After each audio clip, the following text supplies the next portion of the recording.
Monolith Arena is kind of like Neuroshima Hex 3.0 version 2, but a big flop. See, in 2007, this fast tile laying game, Neuroshima Hex, took the European convention Essen by storm, eventually selling thousands of copies and is ranked number 266 on BoardGameGeek to this day.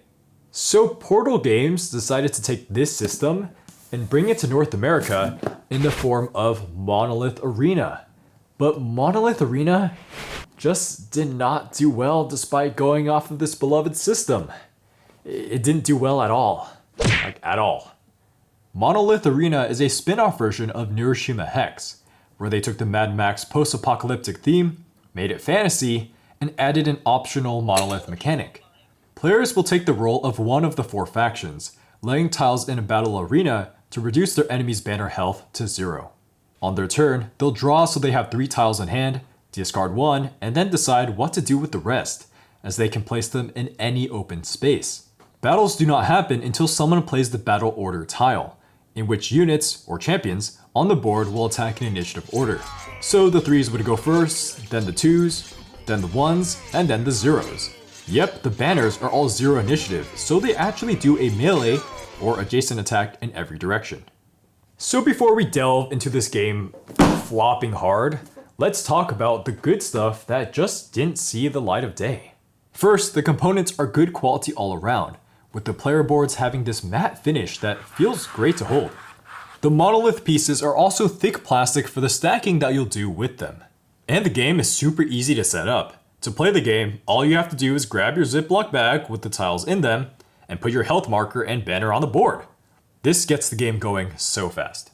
Now when you're playing the game, one thing's for sure, Monolith Arena definitely stays true to its lighthearted tactical nature. You draw up to 3 tiles at the beginning of a turn, but you always discard 1, which simplifies your hand. But that doesn't mean you won't have plenty to decide, since you can place the other 2 tiles anywhere you want on the board, orient them in any direction for bonuses or attacking, or even save them for a future turn. Combo this onto the multiple tile interactions on the board, from the banners giving adjacent unit perks, to some tiles having inherent movement or disabling abilities, and you have yourself a strong amount of viable moves. Units only attack certain directions, and with different types of attacks that can both be played around. Runes, on the other hand, will make your units stronger, but they can be destroyed if they're attacked. And if you happen to just draw 3 orders, you can discard all of them to draw again, guaranteeing that you'll always be able to do something on a turn. Okay, so now on to the 4 different factions you can choose from. Starting with the Blue Dragon Empire, they like to use their knights to charge and move around the map. The Green Harbingers of the Forest, aka kinda like a Wood Elf faction, these guys love their ranged attacks, but they have some tricks up their sleeves with the Assassin that can attack anything, or the Morlock, which suicides itself into killing any unit before battle even begins.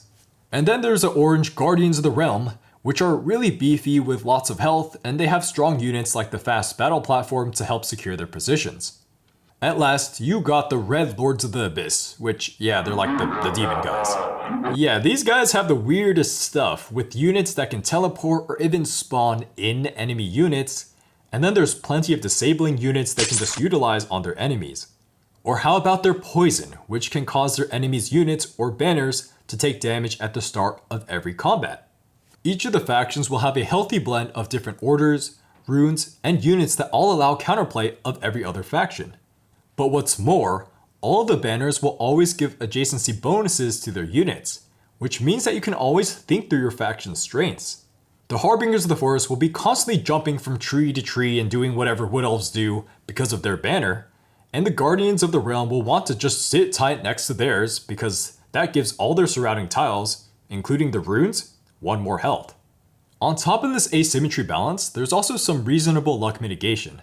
Every player has 35 tiles, which in a 2-player game means that there's a really high chance you'll be drawing most of your tiles before the game ends.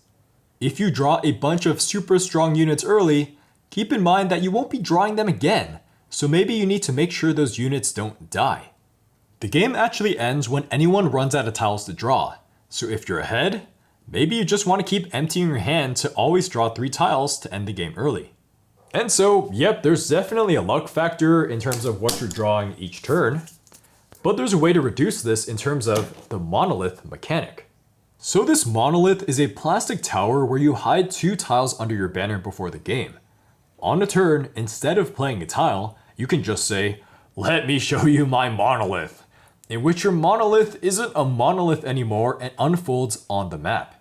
And note that it has to unfold, and if your banner gets caged in, you can't show your opponent your big ol' monolith. This mechanic allows for some cool mind games where you can put any 2 board tiles you want in your monolith. So you can totally just load up on cool units to call upon, or just put runes in for a guaranteed initiative buff at a crucial moment. If you still feel like the luck is too much and like to really think through your turns, there's an included variant in the rulebook where you draw up to 6 tiles every turn instead of 3. These aspects add up to Monolith Arena definitely being that simple, asymmetric, and fast tactical arena deathmatch it promises to be.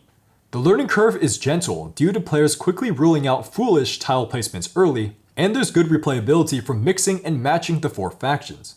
You could definitely classify this game as abstract, with plenty of tile rotating and no hidden information, but the units just end up being so distinct that a good amount of theme just seeps through. You got your knights charging in if they have the space for their mounts to run around, or your battle platform is just shooting down everything in sight. Alright, so this sounds cool and dandy, but when you look up Monolith Arena on Board Game Geek, there is like basically nothing there. There's just 2 reviews to this day for a game that's like 2 years old. So now let's start talking about the flopping of Monolith Arena. So the main thing is that this game was based off of Neuroshima Hex a lot. So much, in fact, that if you own Neuroshima Hex, especially with the boatload of expansions it has, this game, Monolith Arena, is just not going to do anything for you. Sure, like there's the neat monolith mechanic, but that doesn't fundamentally change the game. Pile the similarity onto the fact that it was released at the same time as this hugely popular detective series from the same company, and you can start to see why it just never got any traction. Okay, and then there's some more stuff that I found was a little concerning. Let's start with the rulebook. I wish it had a quick start guide with a fact at the end that would really help with all the different tile interactions that come up.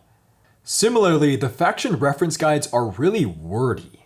Bullet points would have gone a long way here. Plus, for new players, a card or sheet that explained all the other factions would have been nice.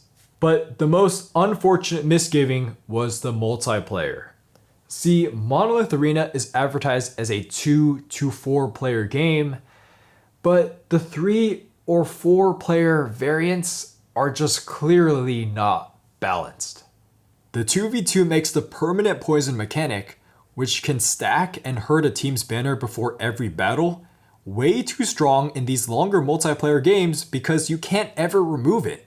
The map is also the same size as the 1v1, feeling too stifling where units just pile on, and this is especially bad for the Dragon Empire's knights, who can't charge at all when the map is constantly filled up.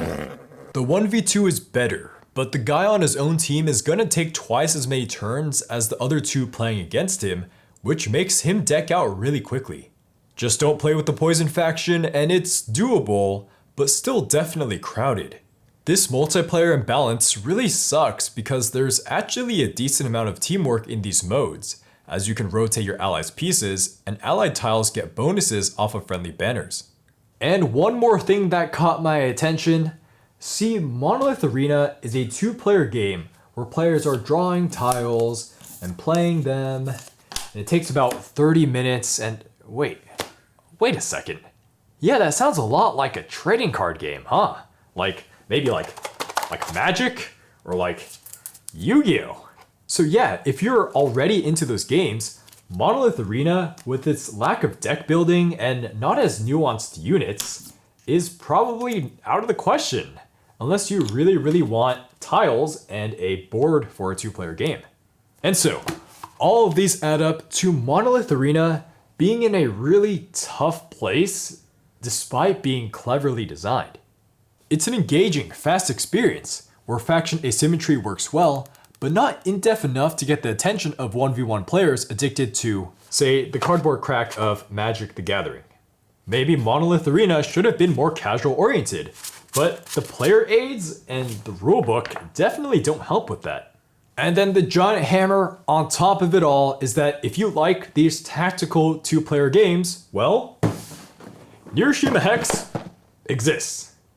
But if we gauge Monolith Arena as a product that comes into someone's hands who doesn't have any experience with Neuroshima Hex, like me, it packs a pretty decent punch for 2. It combines clean drawing where the tile positioning is really exciting to ponder as you trigger connecting bonuses and rotation possibilities. The mechanics are simple to teach to anyone quickly, and the board never gets too overwhelming because of how most units die from just one attack. And that leaves us with an underrated, fast, tactical game where, if you like two-player games with an actual board that trading card games don't offer, Monolith Arena is a great pick. Monolith Arena can be that go-to lunch or break game, where it's so easy to get going, and games are guaranteed to end because someone will run out of tiles eventually. You'll be constantly hoping to top deck awesome champions, agonizing over your 30-degree angles, all while surveying your opponent's faction to see how they're trying to play to their strengths. As for me, yeah, I like this game, but I also like Portal Games, wait, what was I supposed to say? Poland-based company that has been around since 1999, run by the designer Ignacy Trzew. If you want to get 20% off this game, or anything from Portal Games, including their most decorated titles like Detective and Robinson Crusoe, use our code Shelfside at checkout for 20% off your entire order and help support the channel. Huh? What? Well, I don't really have a need for other two-player games. I don't really buy anything else besides this. No, you fool. 20% off everything on their website. Wait, really? Oh, nice. Hey, thanks, Portal Games. Awesome. Okay, sorry about that. Where was I again? As for me, Monolith Arena stands as a nifty pocket pick where I can quickly teach someone a tactical two-player experience where I'm always excited for my next draw. I'm debating what cool adjacency bonuses to use with my units, like making them attack 3 times a battle, or just counting my opponent's tiles to see what he could possibly draw next turn. But I really do wish I had it in college, with a roommate that refused to play Magic the Gathering, was addicted to chess, and he really liked the hex control in this game. I'm be a grandmaster. I'll show you. You're crazy like Bobby Fischer. Yeah, probably. The 4-player variant was also a blast for one of my friend groups despite being flawed. See, the 2v2 offers a lot of cool teamwork opportunities with a friend against 2 friends. It's just that the poison at the end of the day was just too strong to deal with. I haven't given up on 4 players though, and I'm thinking of swapping out these poison guys for this expansion pack Academics, and that seems pretty promising. As always, thanks to our patrons to making videos like this possible. We got John S, Manuel G, Brian C, Clifford H, Aaron W, Max B, Boyra, Jeremy M, C, Marys M, Charlie P, Quinton S, Sam S, Travis R, Alvin Y, and Vomsy K. And of course, 2 Mad Lads of Cardboard, we got ZL and Jeff L. Thank you guys. To the rest of you guys out there, we got our Patreon link in the description below. And remember to push subscribe and press that bell, ring that bell for more stuff from Shelfside. Anyways, we got our code Shelfside for 20% off Portal Games website, and I'll see you guys in the next video. Bye bye.